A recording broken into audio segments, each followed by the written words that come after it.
And thank you. I'll mute. Okay, well, good morning, everyone. Hopefully you can hear my voice and see that we're recording. I would like to just express my gratitude for this opportunity to share some of my research, my findings and publications. I'm always grateful for that opportunity. And today is another day in the present, and so if you're listening to this and hearing my voice, then it means you are alive, and that's a good sign, you know. So we have one more day to enjoy this beautiful planet, one more day to learn new lessons and experience, because that's all that we get to take with us is our life experiences, and the more we learn here, the better I perceive. So it's been a 40-year process since I began this mission, you might call it. I'm very, very passionate about my work and passionate about my relationships, and you know, a lot of it started very simply, just learning concept upon concept, here a little and there a little, and all of a sudden you kind of look back after 40 years and say, wow, you know, you have a wealth of information and knowledge and experiences and relationships, and it's all been exciting. The ups and downs and the turns here and there. Today, but I'd like to turn my attention, and I'm going to share some screens, my presentation here with you. So I'll go ahead and bring that up. The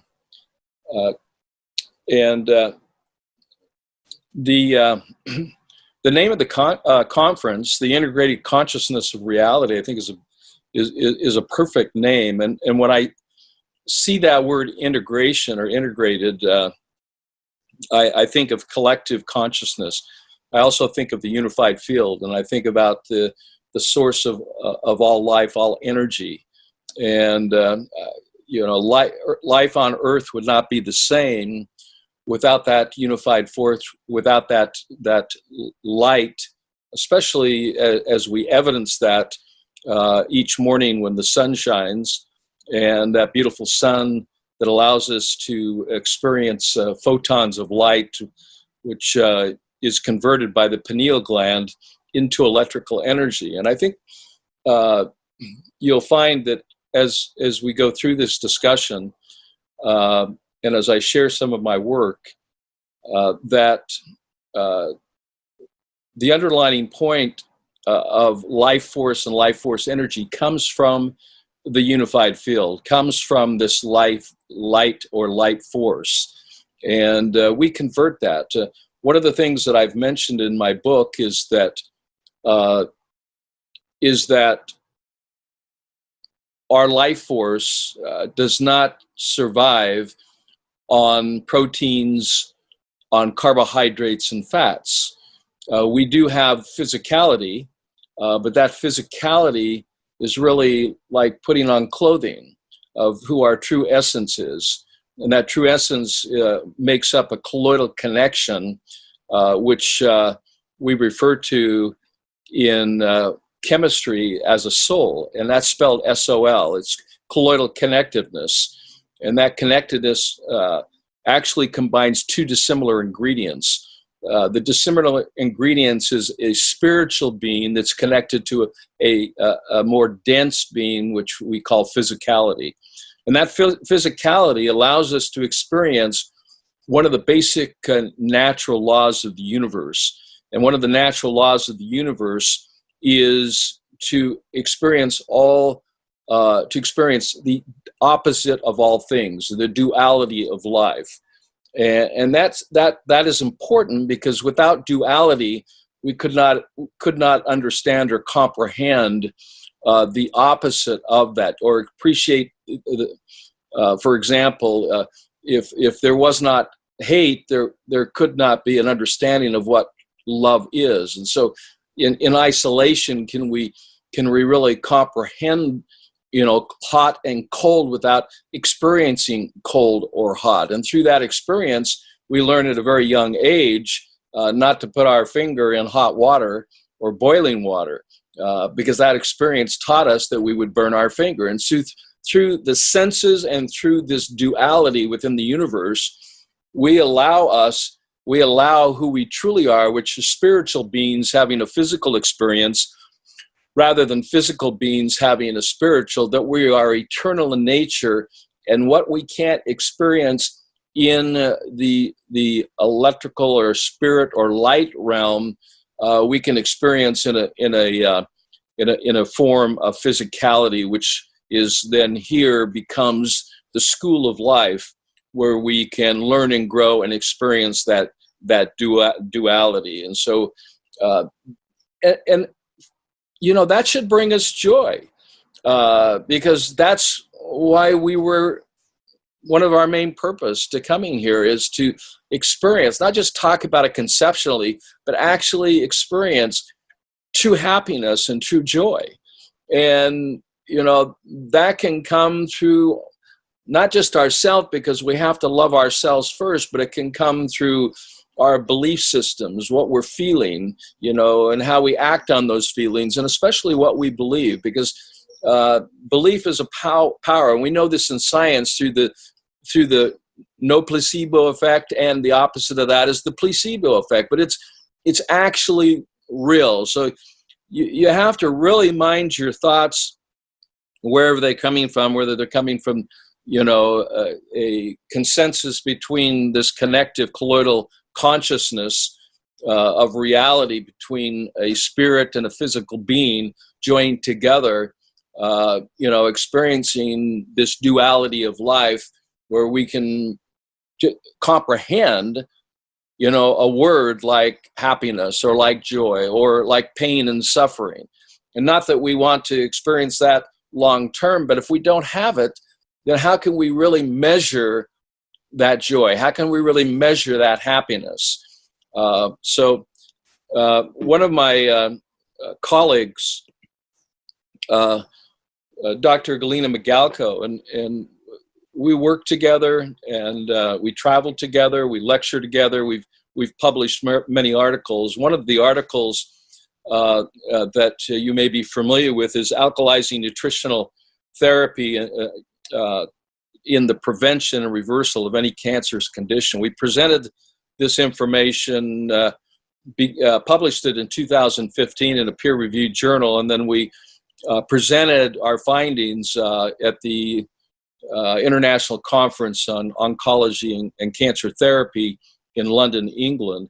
And we're very excited to do this, because it was really something that we wanted to do earlier, because we were compiling a lot of our evidence, which I'm going to show you some of this evidence beginning from 2009 clear up to 2012, 2013, even though in the evaluation of 350 actual cases that were either stage 1, stage 2, stage 3, or terminal cancers, or metastatic cancers, which are stage 4. And I don't want to necessarily focus specifically on one particular condition, because if any of you have heard me discuss cancer, I discuss it as a symptomology that is at the highest level of cellular breakdown and compromise of the most important organ of the human body, which is called the interstitial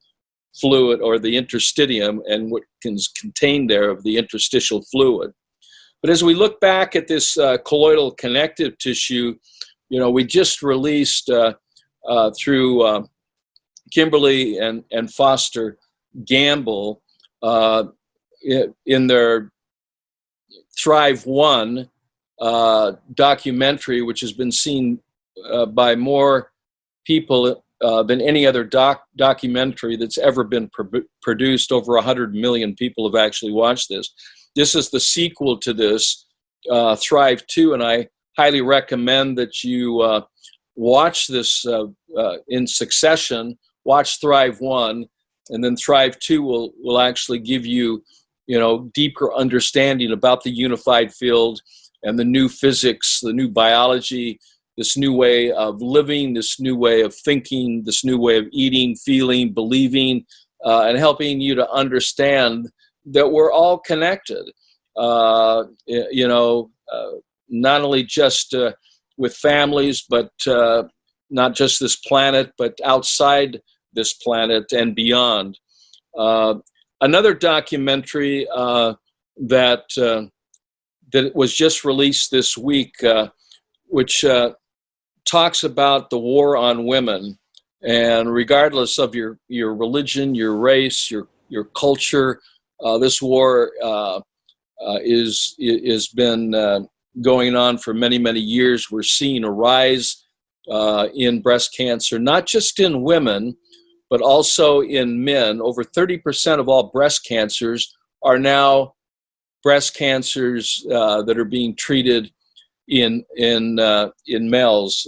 So this is a result of our lifestyles. This is a result of what is referred to as not just women's breasts, but it's called man boobs, and men, and even some children, based on lifestyle, are accumulating fat on their bodies, and that fat contains acidic waste products, chemicals, compounds that are not helpful for the body, that have been pushed out to those extremities, that are then causing cellular breakdown of the tissues, leading to encapsulations known as tumors, and those tumors are then being treated, and you'll find out that this is not necessarily the best solution to the pollution that is poisoning us from a lot of different contributing factors. One of the things that you might find interesting as we go through this. So anyway, let me get back to this documentary. It was released on the 8th of this month. You can find it under the heading of boobs. You can Google it and watch this documentary. It's about an hour and a half. Our late medical director, Ben Johnson, who passed on a little over a year and a half ago, mysteriously, but doesn't make any sense. But anyway, he has passed on and was a great contributor to the whole health field in suggesting not just alternative but complementary types of treatments for all kinds of conditions, which here again, integrated medicine seems to be becoming more and more popular, where the right is coming, together with the left, and together, or alternative and complementary medicine is being used together for the outcome of providing a holistic approach, not just in the treatments, but a holistic approach in many of the diagnostics, which is Dr. Galina Magalko's expertise, is non-invasive, non-radioactive medical diagnostics, rather than being exposed to a lot of magnetic fields from MRI or electrical magnetic fields from PET scans, except mammograms, of course, being the number one contributing factor to increased radiation poisoning. And a lot of women and men don't understand this, but one mammogram is equal to 100 X-rays. You heard me correctly on that. One mammogram is equal to 100 X-rays. And it's cumulative. So each mammogram you have each year, you have to ask your question, is this a genetic predisposition? What is the actual cause of this? Or I'm actually setting myself up for the actual cause due to, trying to find, cancerous tissue, which is not a good way to find it. Mammograms are only 50% positive. I mean, The other 50% are either giving false negatives or false positives. So it's not a good test. And it is especially stressful on women's breasts and the tissue. And then you add the radiation there, which is absorbed by the red blood cells, which destroys the hemoglobin, which it causes cellular mutations and breakdowns, much like, I don't know if you can see this or not, much like these cells here. But I've been studying the blood for many, many years, and we see these various shapes and sizes and irregularities, excuse me, in the blood. And the reason that's so significant finding is because when you see these destructions of the cell membrane and the loss of the hemoglobin, this is the first sign of something more serious that's going to express itself in either a gland or an organ that is deteriorating or breaking down due to its environment and not to any specific diseases. Where I would actually categorize this, and most of what I talk about, you can actually find it in this book, Sick and Tired, which was one of my original books of many that I've published, close to 100 books in the last 40 years. And most of you are probably familiar with the pH Miracle series, which I'll allude to. So let's get to so check these documentaries out, Thrive 1, Thrive 2, and The War on Men and Women's Breasts.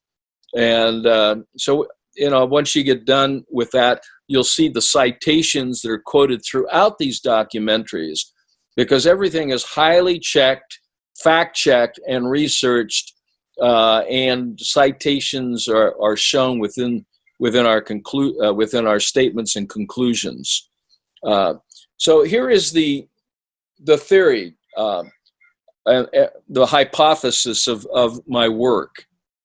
It's based on several principles, but the main principles is this: is the human body, when it's in perfect health, is alkaline by design. Now, the alkalinity is a measurement of hydrogen. And if you have lots of hydrogen, that's acidic. And if you have less hydrogen or more oxygen, that's how. So this difference between hydrogen and oxygen, which separates hydrogen on the periodic scale of 1 proton. It's a bare proton in hydrogen. And then with oxygen, we're talking about 8 protons. We're talking about within the nucleus of the oxygen atom. So here again, there's a difference between these two. But the more hydrogen accumulation that we have, or protons that we have, now I want you to kind of think about that word proton. I mean, you can think of, okay, positive and negative, but it's actually reverse. It's actually the electron. When we're measuring protons and electrons in evaluating the chemistry of the human body, there's a scale that goes from 0 to 14, 7 being the midpoint, not neutral, the midpoint. Because you can look at lemons, which has a pH of 3, but it's actually an electron donor, so its electrical potential actually contributes alkalinity to the body rather than acidity, even though it starts at a lower pH. So there's chemicals, there's within food, there's electrons within food that help us to thrive rather than survive by donating electricity, which our body runs on. So the human body, to begin with, looking at some chemistry here, is electron by design, is alkaline by design, and of course the pH of this is 7.365. So in thousands, I've been able to bring it down because exponentially, a movement of 0.1 is a 10 times change within the overall chemistry of the body fluids.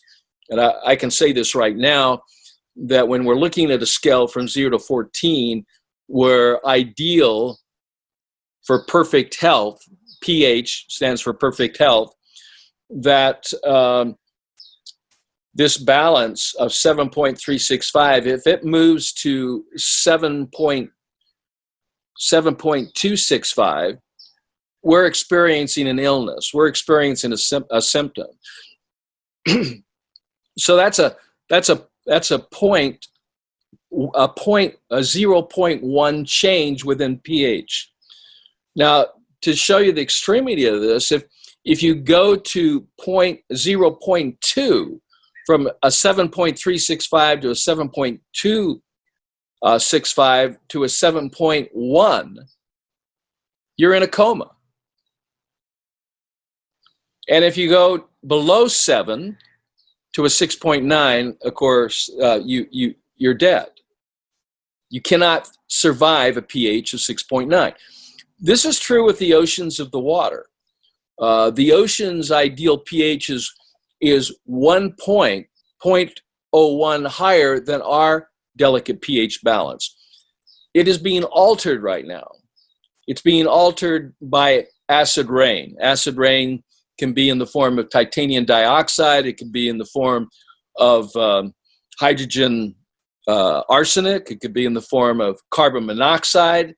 These polycarbons, aromatic polycarbons, hydropolycarbons are poisoning not only our air and our personal lungs, creating severe acute respiratory disorders that have been associated with phantom viruses, but it's poisoning the ocean as well. So it's poisoning our fluids. When we breathe it in, it's poisoning the ocean fluids as it is being absorbed. Thank goodness for our sake, but not for the sake of the marine life, because the marine life, the same thing happens. If the ocean pH begins to drop, they suffer the same illnesses and eventually death. And so sometimes we see beached upon our whales beached or dolphins beached upon our beaches, and we scratch our head. What is this? From the general populace, what it is, it's called acid rain, acid poisoning, a fluctuation within the pH of the oceans or something that they were exposed to chemically, either from human waste, animal waste, chemical waste from automobiles and factories. This is a concern, and rightfully so, and it's real. Whether the question comes up if it's hindering our climate, it's causing problems with our climate, both internally and also within our oceans. And so what we see in the macro world, we see the forests of Denali being devastated. We see the coral reefs of the ocean, particularly of a main point, the Gold Coast of Australia. The coral calcium is being deteriorated to manage and maintain the alkaline design, no different than those who are in osteopenia or osteoporosis, as the bones and the muscles, or even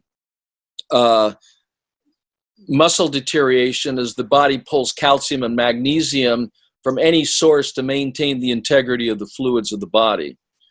So all body functions, from breathing to thinking to moving, so what we eat, what we drink, what we breathe, what we think, even our feelings produce acidic waste products, and these acidic waste products cannot be held within the intravascular fluids that are pushed out into the largest organ of the human body, which is called the interstitium. And within the interstitium is the fluids that bathe, just like fish in the ocean, bathe the 70 plus trillion cells are bathed in interstitial fluids, and the interstitial fluids need to be maintained at a 7.365, or you suffer. Now, the only way you can test that, and because of my limited time, I can't share everything with you, so I highly recommend, if you're interested in this subject, particularly with what is going on right now, I recommend a publication at the International Journal of Vaccines and Vaccinations. It's called A Second Thought About Viruses, Vaccines, and the HIV/AIDS Hypothesis. Now, with this paper, it's in 3 parts. It's published by the International Journal of Vaccines and Vaccinations, and I'm the author of this paper, and it was published in a peer-reviewed journal called the International Journal of Vaccines and Vaccinations. The reason I published there is because I'm trying to wake people up to the fact that viruses is just a theory. It's never been proven. Vaccinations in response to a theory that's never been proven seems highly risky. So, and it is risky. It can cause personal injury for those who are vaccinated. And millions upon millions have been injured. We're seeing the results of that in increase of acidic or damaged interstitial fluid, which damages particularly a newborn, in the increased incidence of sudden death syndrome, and syndrome meaning there's no pathology, and also in autism. Now, guess what the Japanese did? The Japanese says, look, we're not going to vaccinate anyone in the first 2 years of their life. And guess where their mortality went? It went in child and autism. All of these conditions that seem to express themselves because of vaccination go to 0. That's the reason why, is because they're not vaccinating. So the mortality drops significantly because of that one change. So you have to ask yourself, who's behind all this? What is the motivation? And I would just suggest to you, follow the money. So the single most important factor in maintaining perfect health or good health is managing and maintaining the alkalinity, the electron concentration, the life force energy of the body fluids, specifically the interstitium or the interstitial fluids. Of course, naturally, what happens is we have an innate immune system, which actually is headed by our stomach. I'll talk a little bit about that, to manage and maintain the alkaline design of the blood and also the interstitial fluids, so that we can continue to live our lives. But any sickness and disease is a compromise that. I've never seen anyone who is imbalanced at 7.365, where they're in a precondition, which is those interstitial fluids have been compromised, and so the fluids are in what I call the teeter-totter effect, where it's overreacting to the increase of acidity. It's a response. I call it the pH knee-jerk response, where the fluids actually are in compensated alkalosis, where the pH goes up to offset the increase of acidity, which happens during the time of sickness.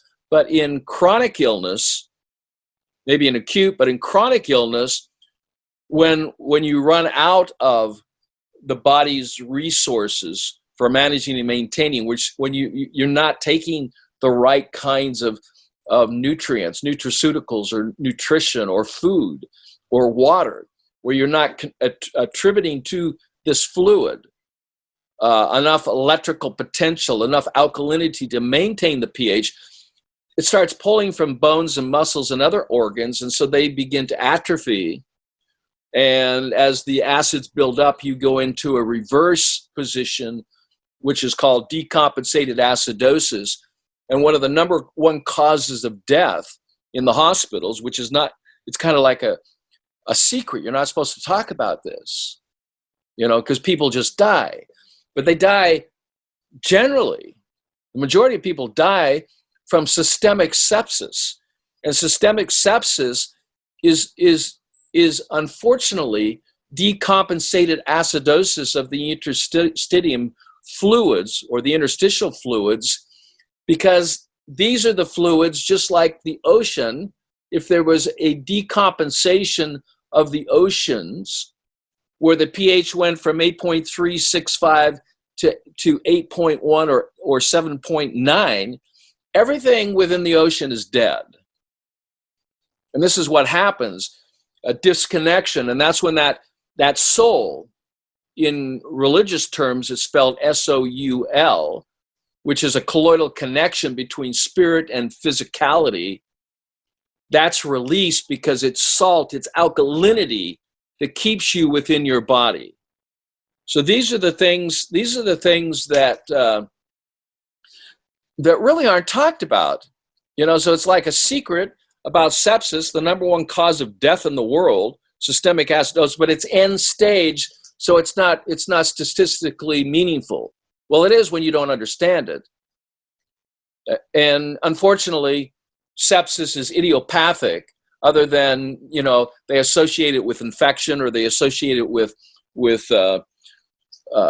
some bacterial or yeast. But the bottom line is, the cause is the body's inability to remove its own waste products through the 4 channels of elimination for men and through the 5 channels of elimination for women. So even genetics is sometimes blamed on this. But genetics does not play a role. It actually reacts to the environment and therefore expresses itself. So the world now is moving away from the predisposition of genetics, and now it's epigenetics. And epigenetics, epi means outside the cell. What is happening then is we're now studying, at least I've been studying for close to 40 years, that environment. And if you want to study the epigenetics, you have to go outside the cell. You can stay in the cell because that's intracellular fluids. We're studying that, but we're really studying the environment in which those cells swim in, which is outside the genetics. It's epigenetic research. So when you hear that word, this is what turns on the lights of both good, bad, and ugly within the human body, because it's an expression and a reaction to what the environment is. So if you want to protect yourself, you have to protect yourself from, being internally damaged. And when cells are damaged, the body goes into clotting factors, and those clotting factors form masses or tumors, and these can be malignant or non-malignant. So I'm going to take some questions here eventually to help you understand. Let me just see what this question is here, just briefly. So the question is, how do you cure sepsis? Very simple. You remove the poison. And the poison is self-induced. You got to stop chemical infusions of therapeutics, and you've got to realkalize the fluid. Very simply, the first thing that when someone comes into an emergency room, when they come into an emergency room, what do? What they do is they hook you up with an IV of salt. And yet, when you go to the doctor's office, they say, well, how much salt are you eating? Well, you need to get off salt. It's not good for you. Really? We live in an ocean of salt. Salt is the foundational element of our life. It's what keeps the spirit inside the human body. And so you have to look at this germ theory very seriously. And so I turn your attention to when I was in France studying there at the University of Paris. I pulled at the University Medical Library, this was in French, I pulled this article that was written over 100 years ago by Antoine Béchamp, a medical scientist, and in complete opposite to Pasteurian theory of terrain theory. It's the origin of all organic matter. This was written over 100 years ago. I translated this. And I should have it on my website, but it's not. I need to get it up there. But you should ask for it, because this is one of the most, incredible articles from a medical doctor, scientist, who was right in the debate. He was there at the debate, debating Pasteur, as there was nothing more scientifically wrong than the germ theory. He called it scientific silliness. And I've looked at all of Pasteur's work. Literally, it's scientific silliness. Germs do not cause disease. Germs are the symptoms of a diseased environment. Sepsis is a symptom of a diseased internal environment, specifically of the interstitial fluids. So the debate is now being opened up again over 100+ years, where Antoine Béchamp ferociously debated this issue against Louis Pasteur. Even on Louis Pasteur's deathbed, he admitted that he was wrong. Now, you're not going to read that. You're not going to read that in a medical textbook, because what that does, that one statement I just made, literally rewrites, right? It rewrites the whole medical text. You see, because that's what happens when you go to the doctor. That's what happens when you go to the hospital. And their answer to this, well, we have to do something or the patient will die. And the patient will die because we're using the wrong approach. We're not restoring, the fields of life force energy with electrons, with nutraceuticals and nutrition. And the problem is on both sides, by the way, folks. It's not just conventional medicine, it's alternative medicine, because what they've done is said, well, we're going to treat disease not with medicines, not with chemicals, not with poisons. We're going to use nature and use it. Wrong. You don't treat disease. Disease are symptoms. You restore life force energy. It's a terrain approach. So I've made this statement that 95% of all sickness and diseases are caused by what we eat, what we drink, what we breathe, what we think. Now, you may be scratching your head right now. Well, how do your thoughts make you sick? They're called thought attacks. You may not know this statistic. It is published. 80% of all heart attacks are caused by thought attacks.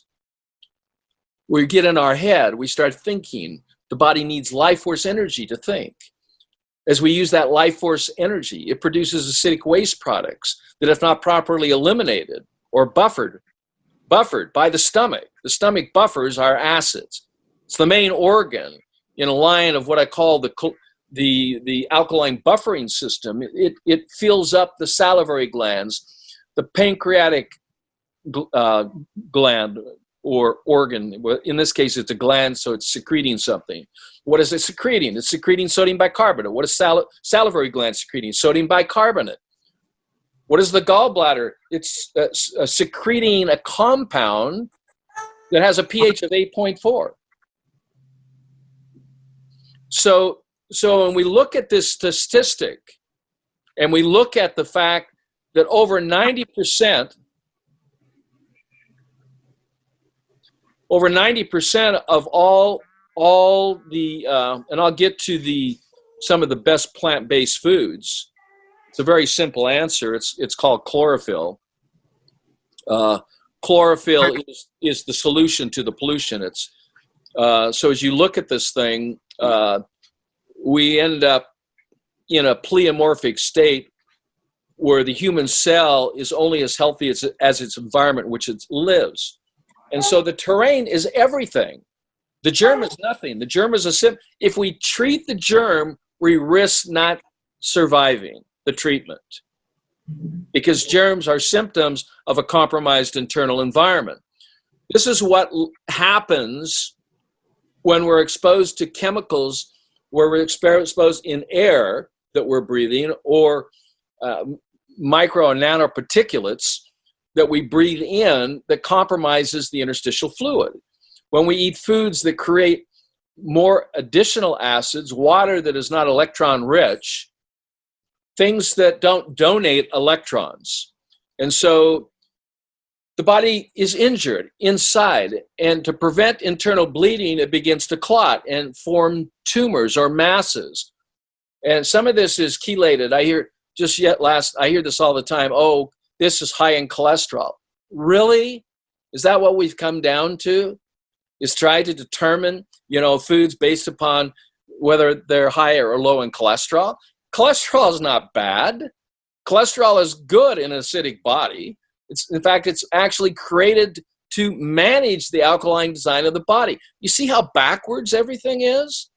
It's to help prevent and reduce the acidic loads from our lifestyle that's now in the intravascular fluids, injuring the protective cells of the lining of our veins and arteries, activating the clotting factors, leading to the production of fibrinogen, then fibrin monomers, which cross-link to form clots.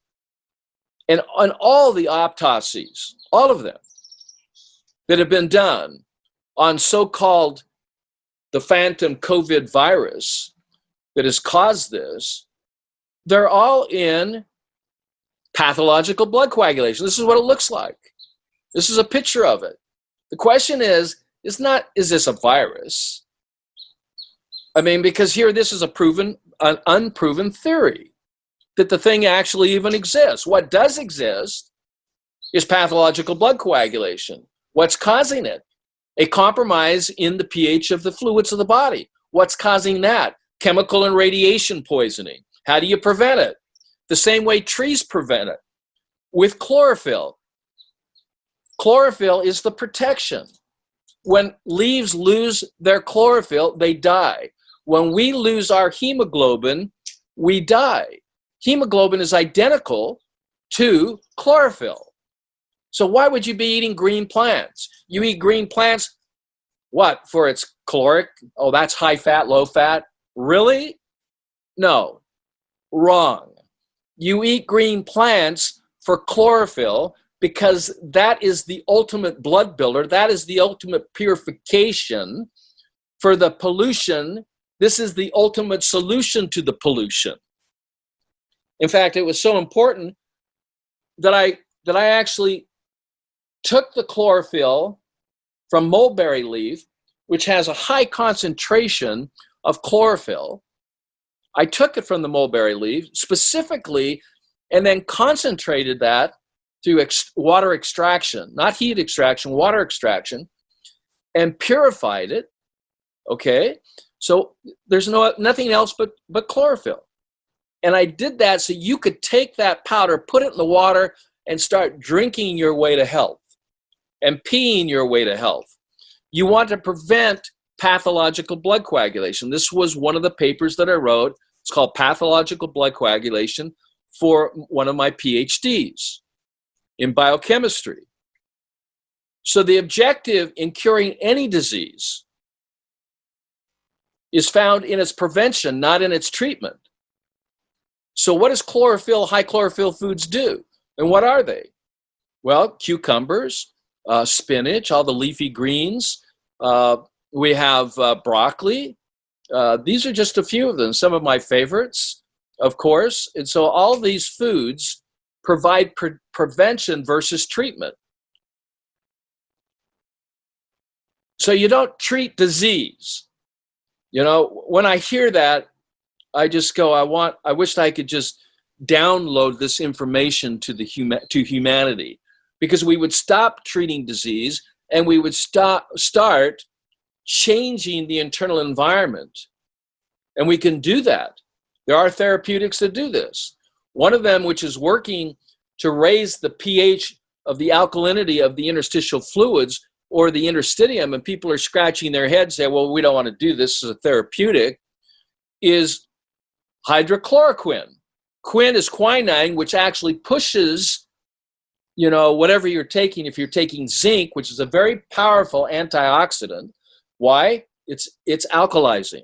Anything that is alkalizing is an antioxidant. What does anti mean? Against oxidation, against fermentation, against acid. That's what an antioxidant is. some of the most powerful ones, come in the form of glutathione, which is natural. It's in every cell of the human body. It releases that as a form of protection. But you can take glutathione. The precursor to that is N-acetylcysteine.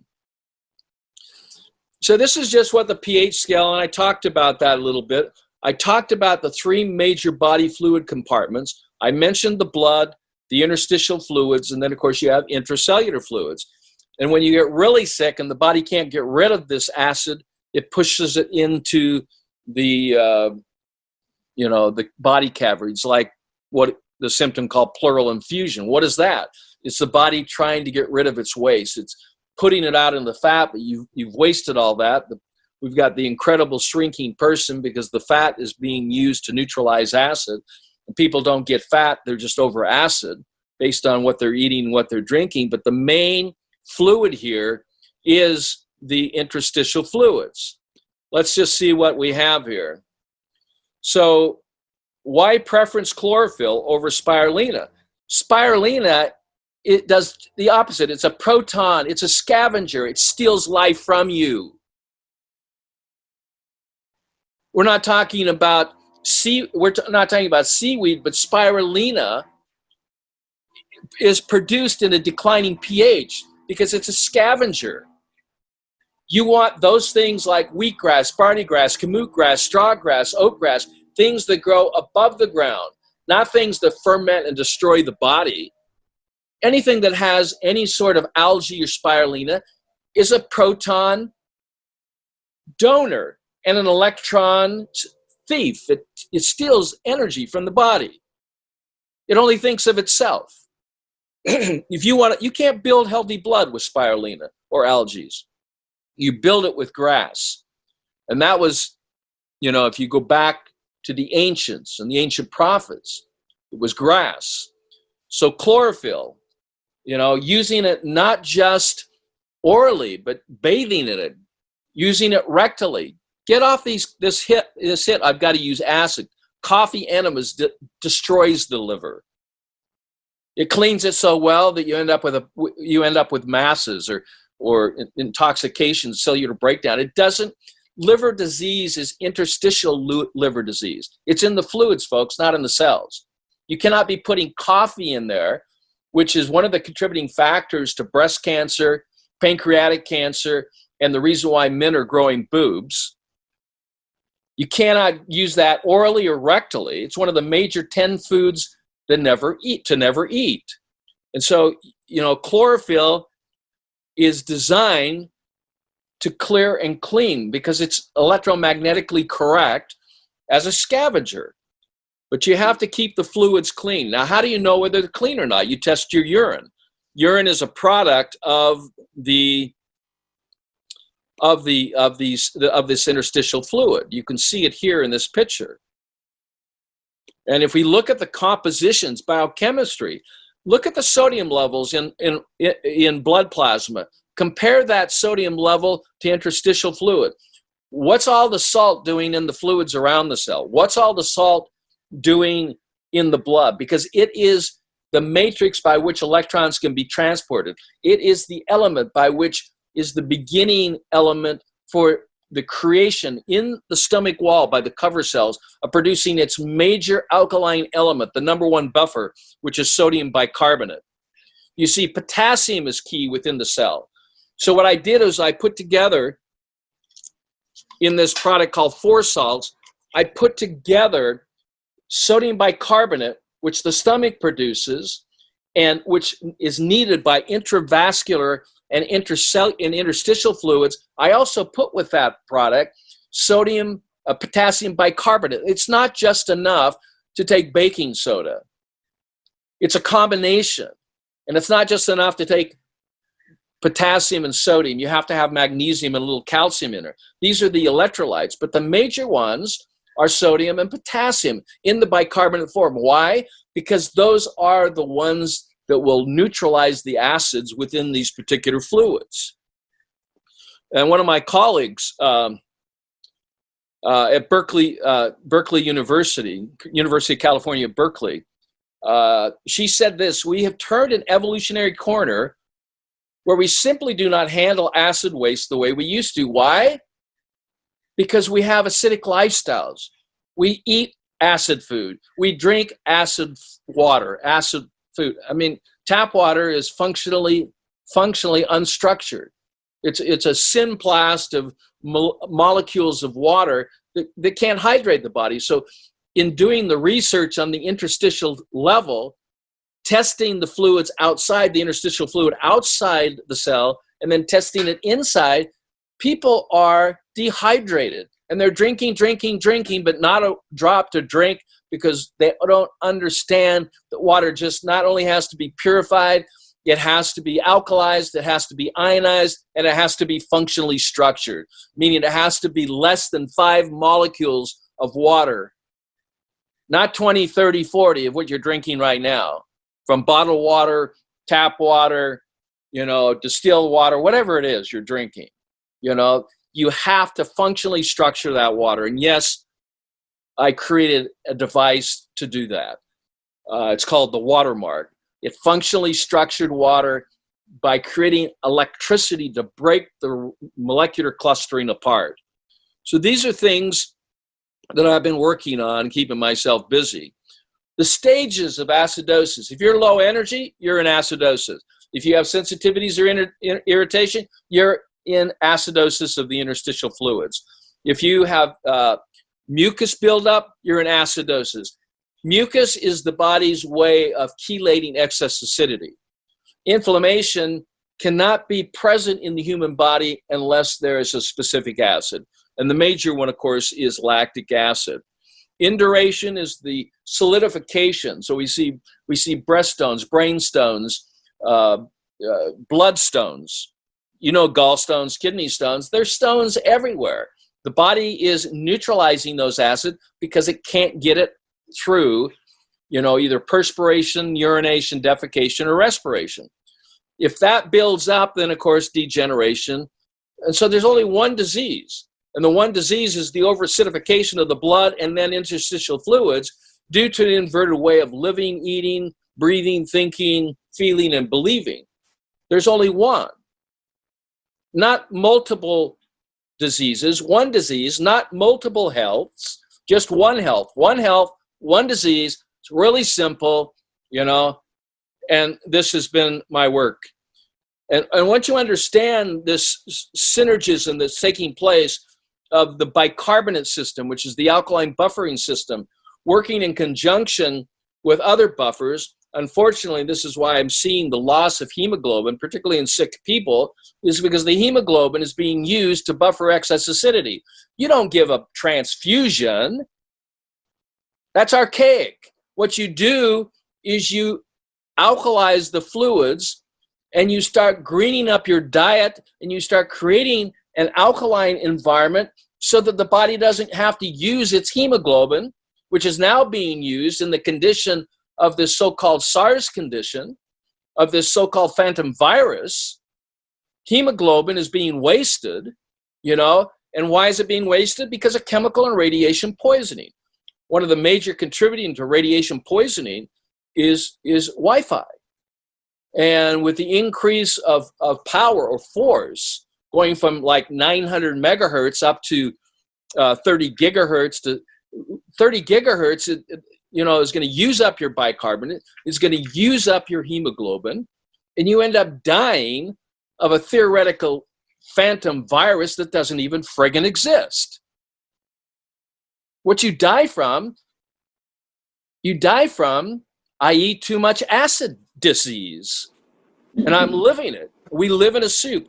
The big cities where most of the mortality is taking place, unless they understand the importance of decreasing radiation and chemical poisoning that's happening, then you see more deaths in New York City, Chicago, Los Angeles, San Francisco, where you have the most pollution, and the solution to the pollution has to be, you have to protect the alkaline design of the human body. And the main organ to do that is not a digestive organ, it's the stomach. The stomach is an alkalizing organ. It's its main purpose. Now, when it's producing sodium bicarbonate, it creates an equal amount of hydrochloric acid. But the acid is not pertinent. It's a poison. And so you want to drink with your meals. Wait a minute, I told not to drink with my meals. You want to take alkalinity. Well, wait a minute. What about the digestive juices? Fairy tale. It's a friggin' myth. The body doesn't digest food. So the bottom line here is you either begin to alkalize and preserve the life force, because we are electrical beings that run, on electrons, not carbohydrates, not calories, in an environment that has, electron concentrations and alkalinity at a 7.365, and you need to protect your stomach, because the stomach is the instrument by which, all other organs benefit. And so salt, water, the right kind of salt, the right kind of water, and the body uses that in combination with carbon dioxide. Here's the chemical formulation: salt plus water plus carbon dioxide equals sodium bicarbonate, and HCl is the waste product of sodium bicarbonate production. Nobody talks about this chemical formulation. It's like, well, if I talk about this, then what happens to most of the pharmaceuticals and the nutraceuticals? They come off the shelf. The reason they come off the shelf because 90% of them or more are saturated with poisons. One of them being hydrochloric acid. Wait a minute, it's in complete dichotomy.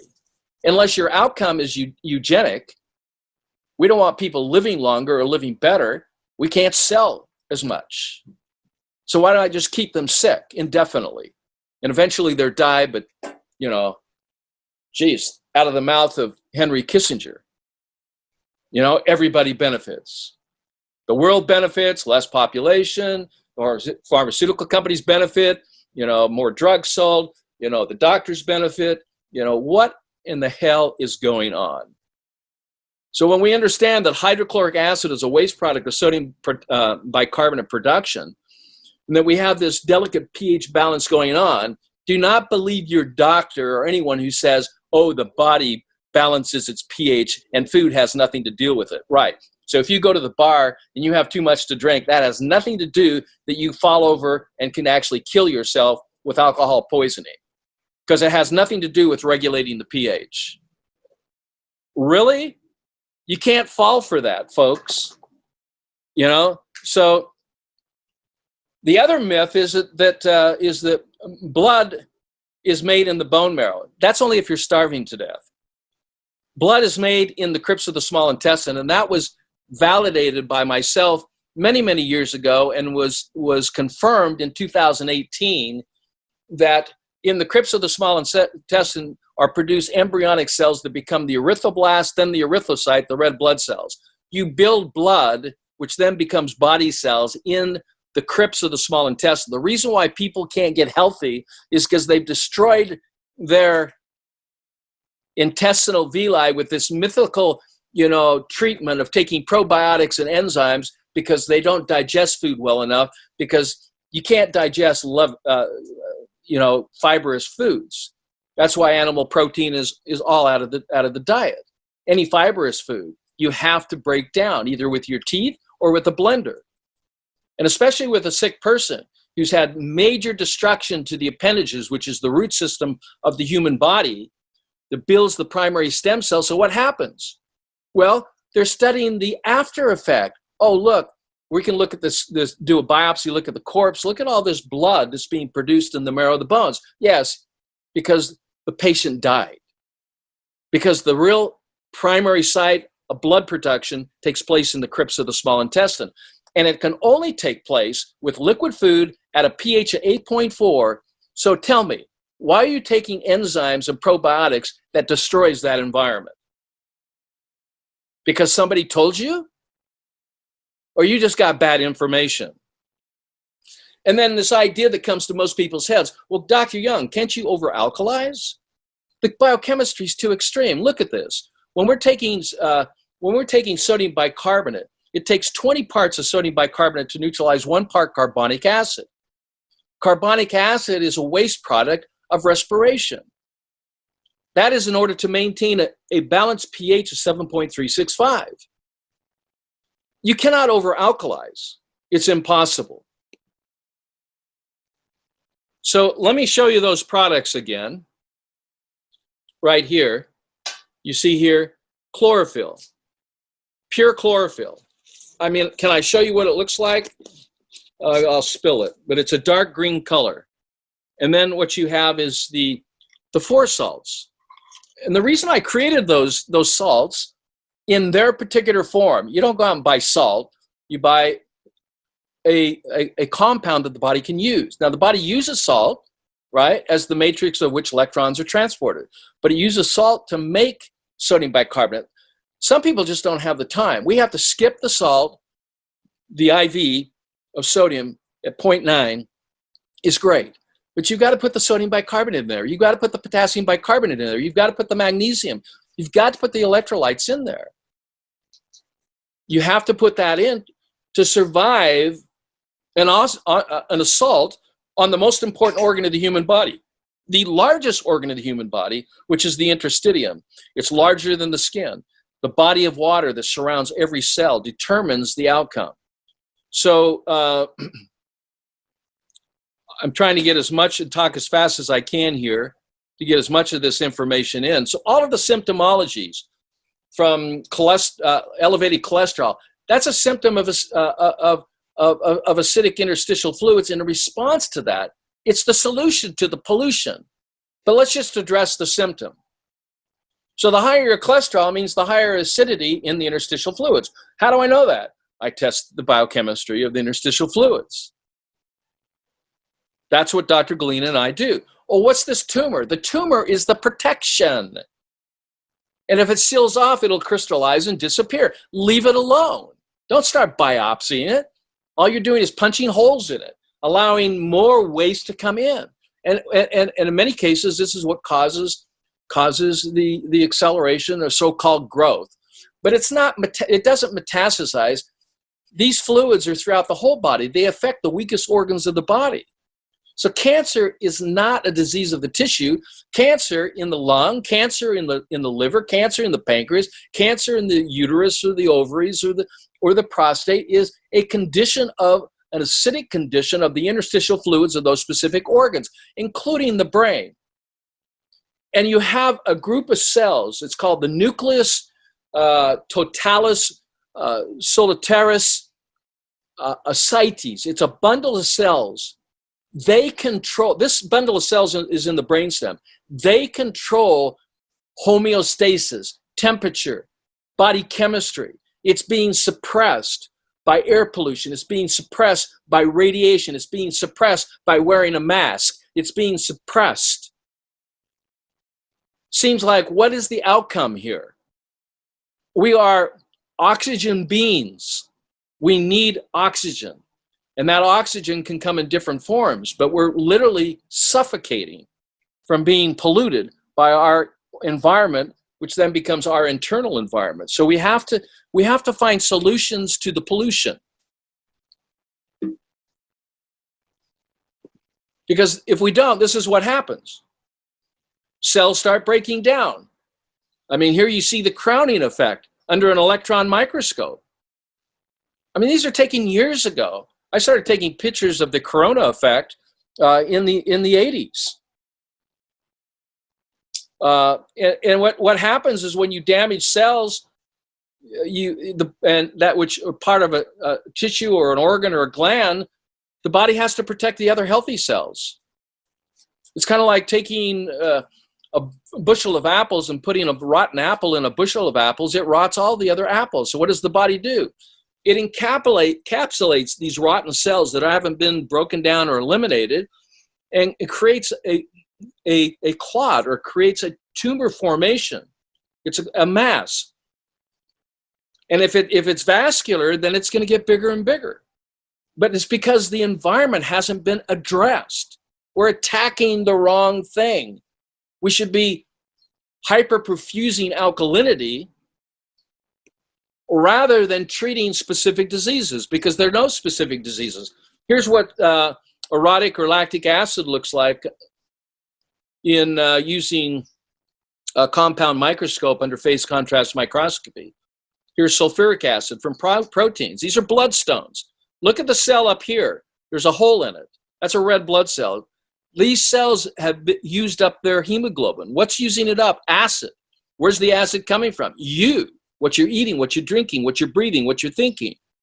You see, the alkaline buffering system is designed, and it begins with the stomach, and it then comes from there to the various glands and organs to maintain the integrity of our blood and interstitial fluid at a balance of 7.365. And yes, we now have early detection. We can define this and see this happening 8 to 10 years before the diagnosis. Before the diagnosis.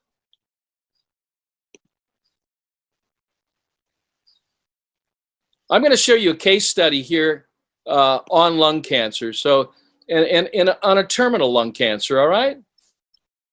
So we have early detection using non-invasive techniques in testing the interstitial and intravascular fluids.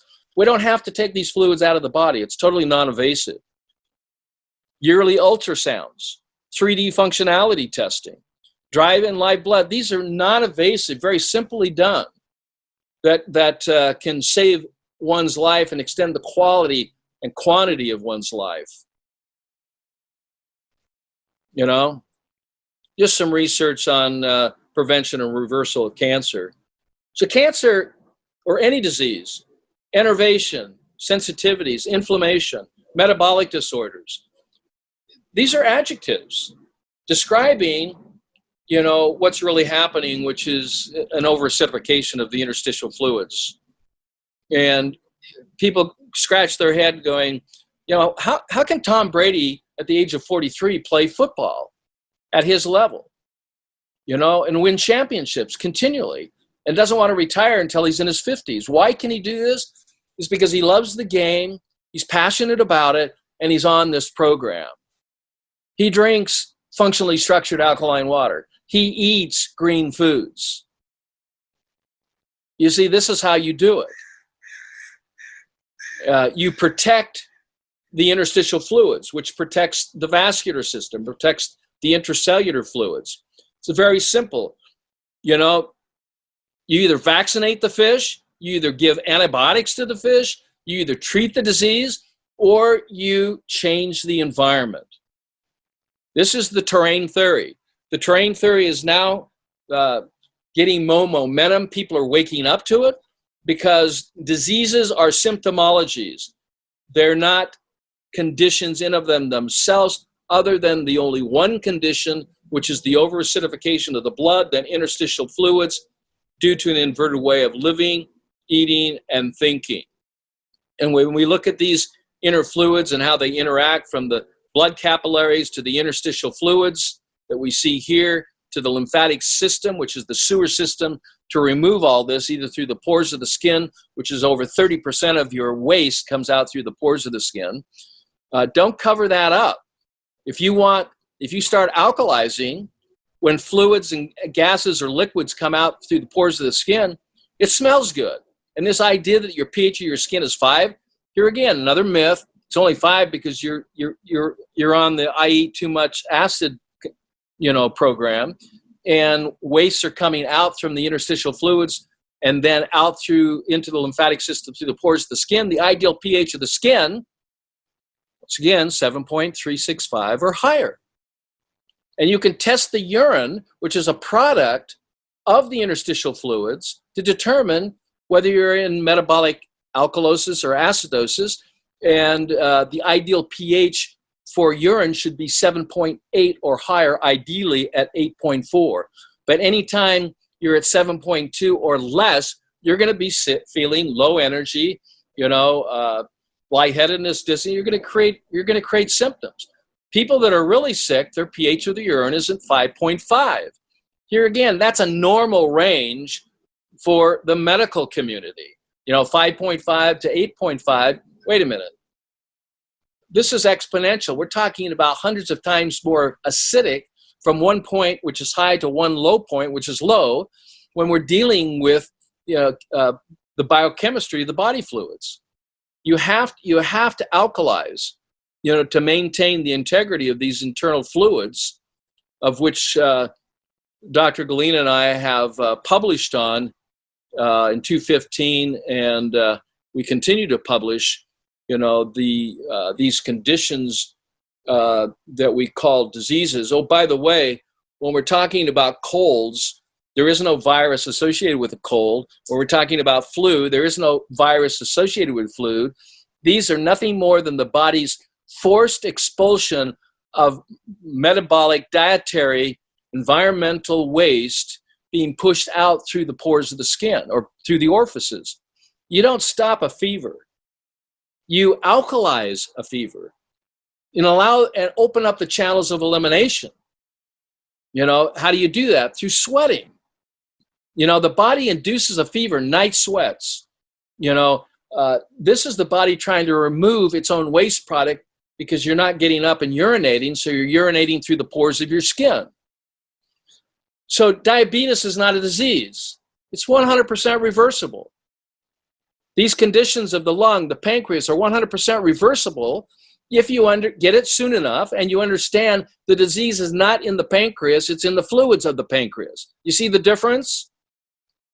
And this is the problem then. We end up with an epidemic like not even close to 1918, which killed up to 100 million people.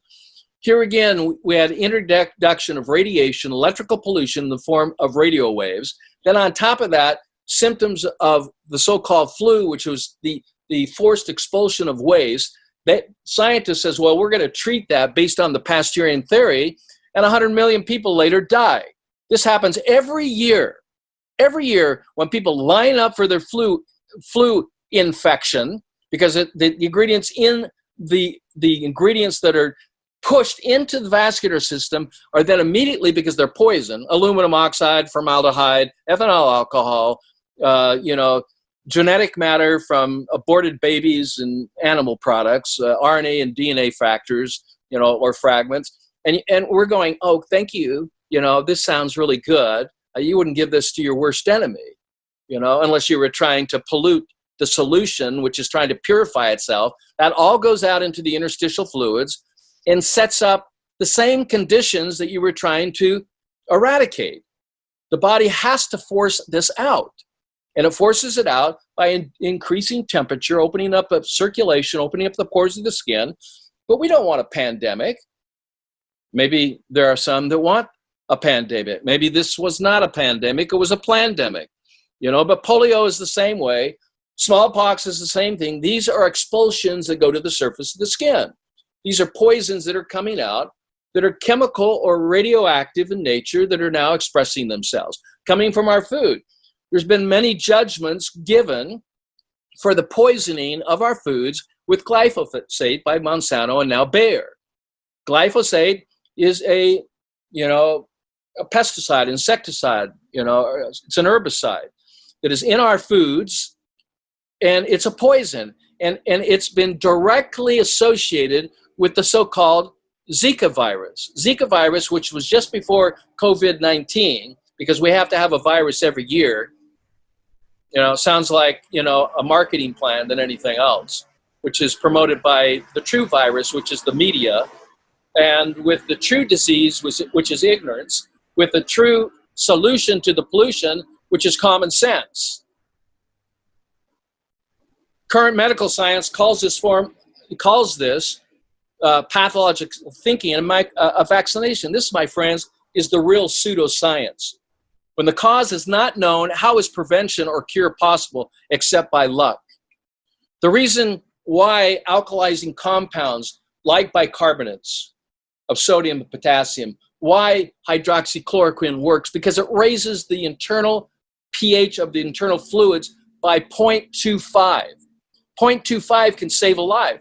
It can change everything. It can change everything, but it's too simple. It's a therapeutic, and it doesn't promote this idea that you have to build up immunity. But immunity is another false myth. Immunity is nothing more than thinking that you're going to build antibodies against what?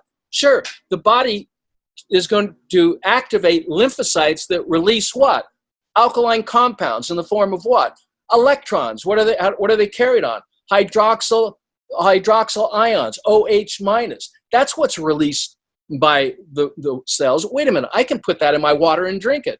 Wait a minute, I can drink alkaline water. Isn't that safer? Doesn't that make more common sense that I can do this, through what I eat, what I drink? Can I decrease the influx or inflow of acidic waste products?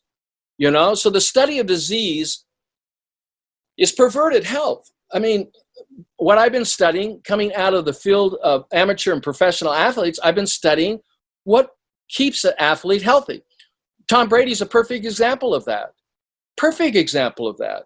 And there's many more of those examples.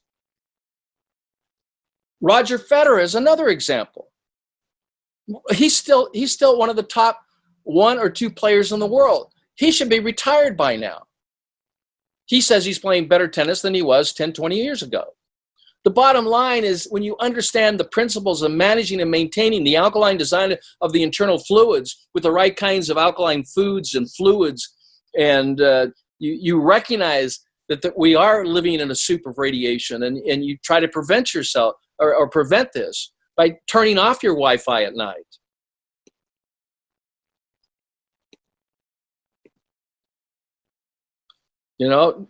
Sleeping, moving your bed, a half a foot to a foot off the wall, because that's where all the wires are. So there's 2 forms of toxicity. There's electrical pollution and there's magnetic pollution. That's why I don't own an electric car, because they're more polluted than smoking cigarettes.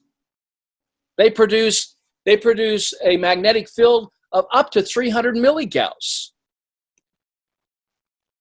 That's like smoking 300 cigarettes a day, being exposed to that kind of environment. And yet, California just passed a bill that we're moving away from gasoline because nobody wants to see the pollution. They just are going to feel the pollution.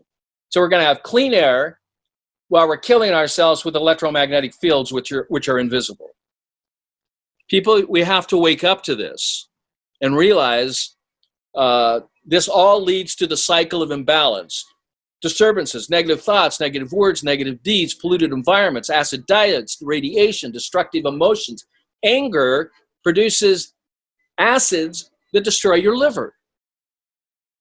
Disorganization of cells happens in the first stage. Cells begin to change, and then from there, a compromised environment. These debilitating acids build up, which leads to all sickness and disease. You have to break the cycle of imbalance. What we need to learn is self-control, respect, poise, relaxation, deep breathing, alkalizing eating and drinking, alkalizing exercise, not over-exercising to the point of acidic pain, and especially understand the cycle of imbalance, where we need to cleanse our inner vessel. We need to eliminate the acid waste through superhydration of green drinks, not from algae or spirulina. We need to take bicarbonates of sodium and potassium to neutralize, that extreme chemistry that's going on in our body, to neutralize, with 1 part acid to 20 parts alkalinity. We need to give our body a break, not by not eating, but by liquefying or juicing our food, pureeing our salads. This is the way in which we pre-digest the food so the body can then alkalize or bring it up to the ideal pH of food in order to be transformed into stem cells at a pH of 8.4. So we need to take control. We need to break the patterns of disturbing impressions, those things that irritate and disturb cells, acid diets, chemical exposure, radiation exposure, prescription and recreational drugs. No, pot's not good for you. Get over it. It's an oxidant. It destroys brain cells. It suppresses the nucleus, totalis, solitaris, the ascites cells, the bundle of cells that controls homeostasis. You take that. It suppresses it, But eventually, what does the body do? One of the symptoms of smoking pot is what? Dying of thirst. It increases your need for water. Why? Because the body says, help, help. I just got poisoned. Give me water, put the acid fire out. And then you need to start providing all those beautiful characteristics that are found in women. It's the women acronym: water, oxygen, minerals, alkalizing, energizing lifestyle, and the proper nutraceuticals, the proper nutrition, and the proper alkaline food. In this cycle, then your signs of health are reflected. You don't treat specific diseases. You change the internal environment that then affects the change to a healthy state of those specific. So the allopathic medicine says, add poison to a toxic body will lead to health. Poison plus poison equals health. That's pharmaceutical. That's the current conventional medical model. Does that make any sense to anybody here that's listening? Natural hygiene says the body has been poisoned. Let's remove that poison. That's all I'm saying. And the obstructions to the healing. So these are just things that we're exposed to. And these are all researched in my papers. Look what lactic acid, it's always elevated in lung cancer. It's always elevated in any cancer. This is what it looks like. This is what healthy blood looks like. This is what your blood looks like. It's full of citric acid crystals and lactic acid because I know what you're eating. This is what air pollution looks like at the cellular level. This is what eating animal protein does. It increases your sulfuric acid crystals. It causes holes within it activates the release of hemoglobin to neutralize that acid, which creates codocytes. And, just to top this thing off, to increase insult to already injury, we have to come up with some phantom virus that theoretically has been around for 20 years. I mean, HIV is another phantom virus. Hepatitis C, they're all phantoms. We need to literally dismantle the viral theory and call it what it is. Call it what it is, because the corona effect's been around since I've had a microscope. These targeted red blood cells, the corona effect indicates oxygen deprivation and radiation poisoning. No virus, folks. And when we wear our masks, this is what they look like under a microscope. You could drive a truck through. Wearing a mask is like wearing a chain link fence to prevent flies from entering into our environment. I mean, all you have to do, you don't need a gun. You just need a microscope. If you have a microscope, you can look this up. You don't even have to believe me. Take your mask and look at it under. This is at magnification at 100 times. Could you? I could drive a truck through them. It doesn't prevent anything, other than that you're being mind controlled. Mm-hmm. Yeah. That's what. Who's going to be obedient? Who's not going to be obedient? Mm-hmm. So, if you want to prevent, if you want to treat and have a real cure, you have to open up the 4 channels of elimination for men and 5 channels for women. What are the 4 channels of elimination? Urination, perspiration, defecation, and respiration. For women, they have one extra, which is menstruation. Building healthy blood with body cells. With what? Green foods. Hyperperfuse the blood and interstitial fluids with alkaline compounds. And all of this is recorded in this book right here, The pH Miracle for Cancer, or the pH Miracle. The whole protocol is in chapter 10. Excuse me, chapter 11. Go to your local store, your pharmaceutical store, and get some pH strips, or you can order them at phmiracleproducts.com. Start testing your urine and manage your health through testing the urine and keeping it above 7.2, ideally 7.8 to 8.2. So I just want to show you a few cases, and I'll conclude here. But this case is for terminal metastatic lung cancer. The lung cancer is called pulmonary adenocarcinoma lung cancer with metastasis to the lymph nodes. This patient had elected not to do any chemotherapy, any radiation, or any surgery. She was given less than 6 months to live. She's actually talked about in one of our published research. And we're going to be doing, hopefully, an updated testimony because she was supposed to be, nobody survives pulmonary adenocarcinoma. It's a terminal condition. It has no treatment.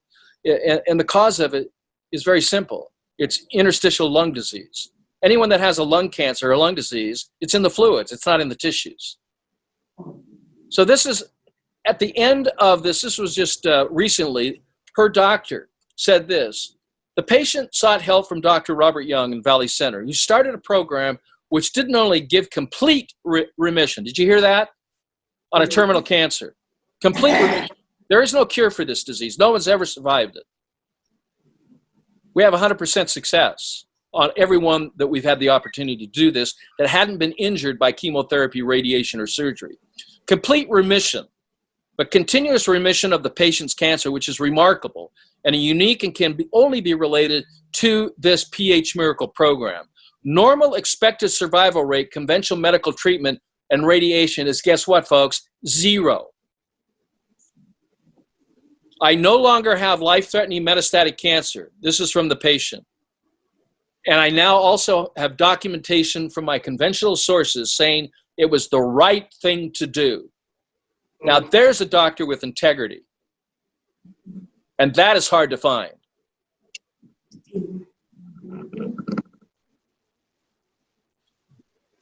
So I still want to continue living an alkaline lifestyle. We're now talking 8 years later. Because I need to. Because I experienced that. It is life affirming on many levels. It gives me a special energy, courage, which I in no way wish to lose. It is fantastic and strengthens my belief that I still have many more healthy years ahead of me.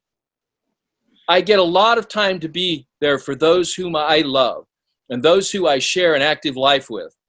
I also have a belief that there will be many years where I can be the grandmother of my grandchildren when they come one day. I have regained my future, and I will enjoy every day of my life. That is the gratification and the gratitude that I receive by seeing this soul through her own direction, realizing that it is her body, her life, and her choice, and is not the government's body and not the government's choice. It is not the doctor's body. It's not the doctor's choice. It is your choice. We need to fight for true freedom and take away the medical tyranny that has overtaken this world and has literally infected our country. When the fish is sick, what would you do? Are you going to treat the fish, or are you going to change the water? And what fluid are you going to manage? And how are you going to test for it? I have given you all the answers to the cure for cancer. Here's a brain cancer case 2 from Italy.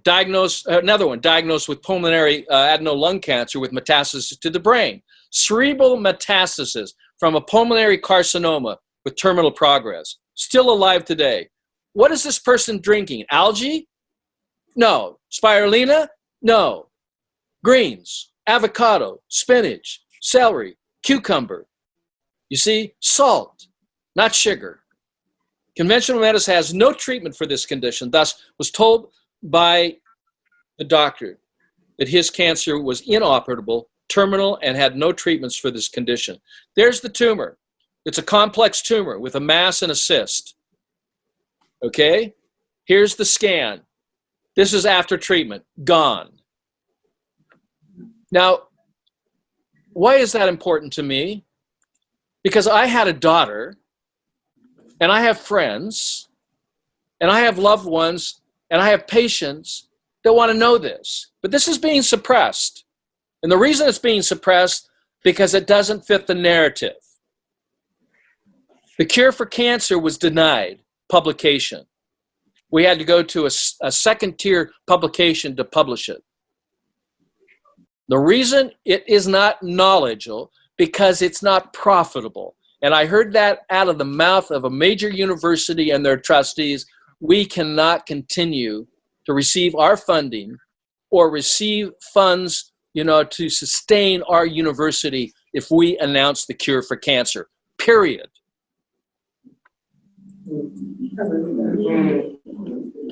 Here's a young gal with a large mass on her heart. diagnosed with non-Hodgkin's lymphoma, lymphatic cancer, lymphoma of the lymph nodes, before and after. She started chemotherapy. She came to me as a very sick girl. What happened to the tumor? It shrunk. What happened to her condition? It disappeared. Why? Because we didn't treat the cancer. We treated the fluids just like you would do with the ocean, just like you would do with a goldfish. You change the water. This is what Alexis Carrel, you should know this name, Alexis Carrel, look him up. He was able to keep a heart alive for 20 years. It was a chicken heart. By what? Maintaining the alkaline design of the fluids of the heart. By changing them out every 72 hours, he was able to preserve the life, keep the heart beating.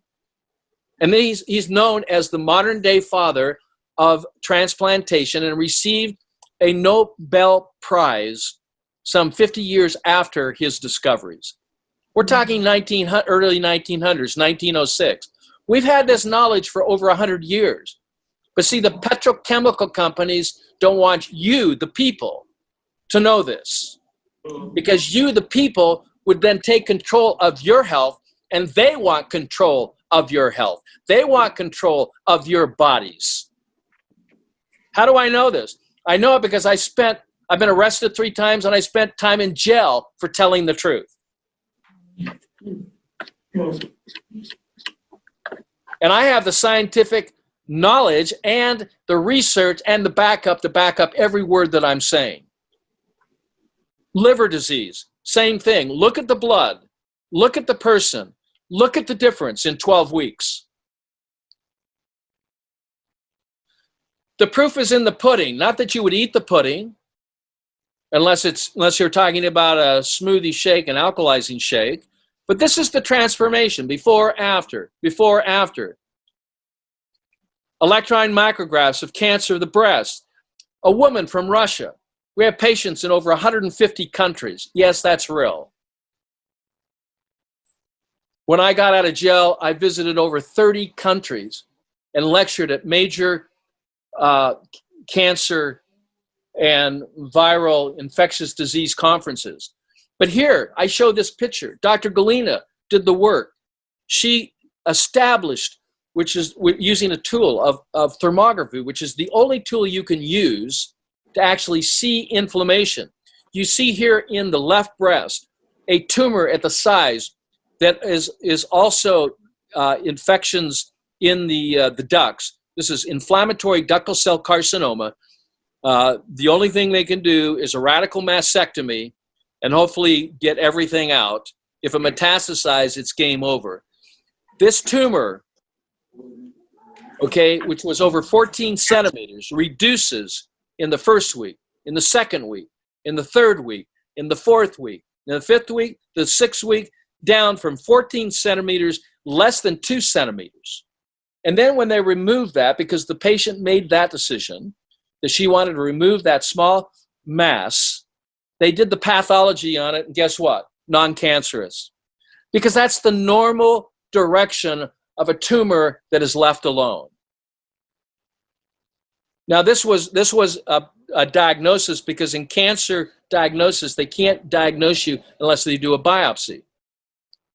So she did have a biopsy. So even with a biopsy, we were able to change the environment in the breast, hyperperfuse alkalinity. We did it orally, rectally, through the pores of the skin. Dr. Young? This was a 8-week transformation on a large tumor mass. Dr. Young? Yes. Hi. I'm so sorry. This is amazing and wonderful information. We are up at Silver Bay, so some people they're just getting ready to go to lunch. Okay, give me 5 minutes and I'll conclude all this, okay? Perfect. Because, thank you. Because one of the most terrible cancers is a sarcoma. Melanomas are 100% treatable. Sarcoma, you might have a chance. But, this was one woman, 49-year-old female, that was successfully treated, and when we're looking at the breast, Dr. Galina Magalko will do non-radioactive ultrasounds as well as thermography. So we measure the size of these tumors in the liver and elsewhere. This is a PET scan showing the reversal of bone cancer or a metastatic cancer to the bones and the reversal of bone cancer. Get this book, Alkalizing Nutritional Therapy and the Prevention and Reversal of Any Cancerous Condition. You can find it at phmiracleproducts.com. And when we're looking at lung conditions, here again, there is a treatment for all of this. If you stop treating diseases and you start with this 15 steps to prevention and reversal of any disease, you know, whether it's just enervation or if it's degeneration or ulceration, you know, you can find a lot of this information on my website at drrobertyoung.com. So the human body is acid-producing organism by function, yet is an alkaline organism by design. When you understand that, you can prevent or reverse any symptomology. And the doctor of the future will give no medicine, but will involve the patient in the proper use of food, fresh air, and exercise. So, you know, from cystic fibrosis to sepsis, pulmonary adenocarcinoma, to you know, autism, doesn't matter what the name is. The treatment is still the same. The treatment is still the same. Here's some contact information for Dr. Galina Magalko. It's universalmedicalimaging.com. So you have that universal medical imaging for retreats, PH Miracle Retreats, for products, phmiracleproducts.com. And here again, you want to be in the mode of prevention. And the best way to do that is simply start learning, educate, because it's ignorance. This is the pandemic of ignorance across this world. You need to educate, not medicate. You need to educate, not vaccinate. You need to empower yourself through an alkaline lifestyle and diet, and start managing your pool of fluids, just like you would manage a saltwater aquarium or a swimming pool. Start managing the internal fluids of the body. This is the pathology to prevent and to reverse any kind of symptomology that's titled as a disease, because there's only one sickness, one disease, and now you know that there's only one treatment. Thank you for the time, and I'll stop sharing here and just say hello to all of you. I hope you enjoyed the presentation. I hope you learned something. There's lots of information, a lot of articles that you can go to find my work. I encourage you to become a leader in this area, you know, become a beacon of hope, begin to be a beacon to hope for those who are sick and afflicted. I pray for blessings on every one of you. May God bless you with good health and vitality and energy. May God bless you with life force energy. May God bless you with the knowledge to help yourself and to help those who you love and care about. And may God bless America. May we save ourselves and get out of the way, but may we understand, you know, these principles that we need to retain our freedom and ownerships of our body and of our minds, and that we need to stop being manipulated by the few, by the bad actors, and literally take back our lives, take back our bodies, and take back our freedom. This is my prayer. Thank you again for allowing me to share my knowledge. Thank you. Thank you. Thank you so much. We have one question and so many thanks. There's so many thank yous coming through, and people are just, this is a wealth of knowledge. This is very amazing. Do you mind people reaching out to you with questions or anything like that? I know you put up your... You can ask questions, you know, either by going to phmiracleproducts@gmail.com, or you can sign up if you need a consult. You know, you need additional help, you can consult. We can do a Zoom consult, you know, to kind of get you directed more specifically on some of the details of this, because it's impossible to do it in 90 minutes. Yeah. We also have a place which is closed right now in Sardinia, Italy, in Marbella, Spain. We're working on one in Panama for North and South America, and of course, Valley Center is closed right now.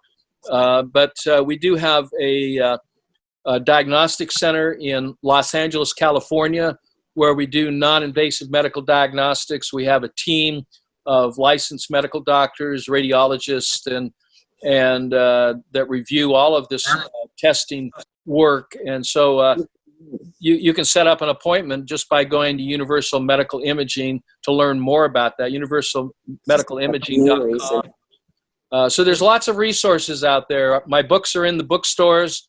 My books are online. You can go to Amazon to find most of them, or you can go to phmiracleproducts.com. Other questions? No. What is the best? No. No.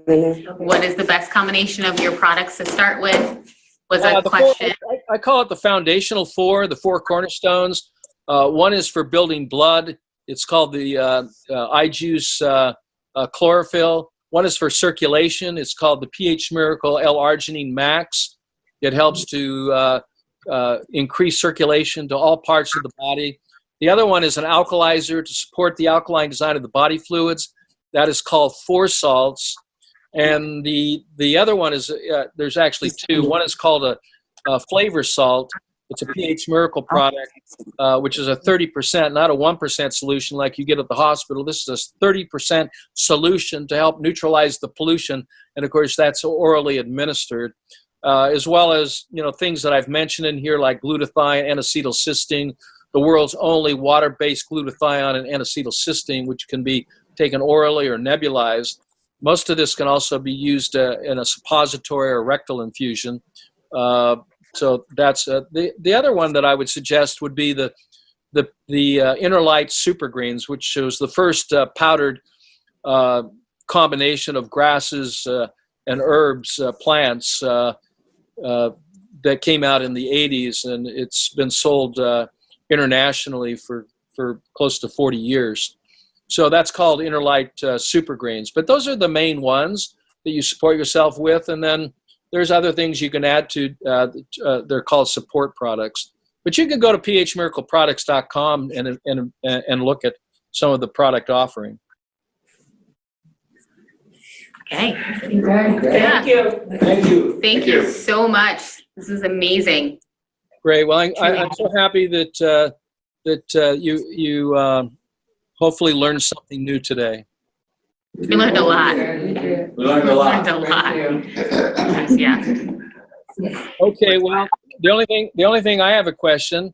I would love to get a copy of this recording so I could share it with others.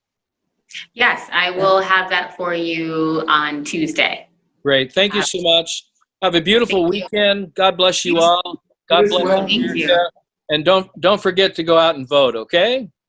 Definitely. And the same back to you. Thank you so much. Take care. Bye-bye. Take care. Bye. Thank you.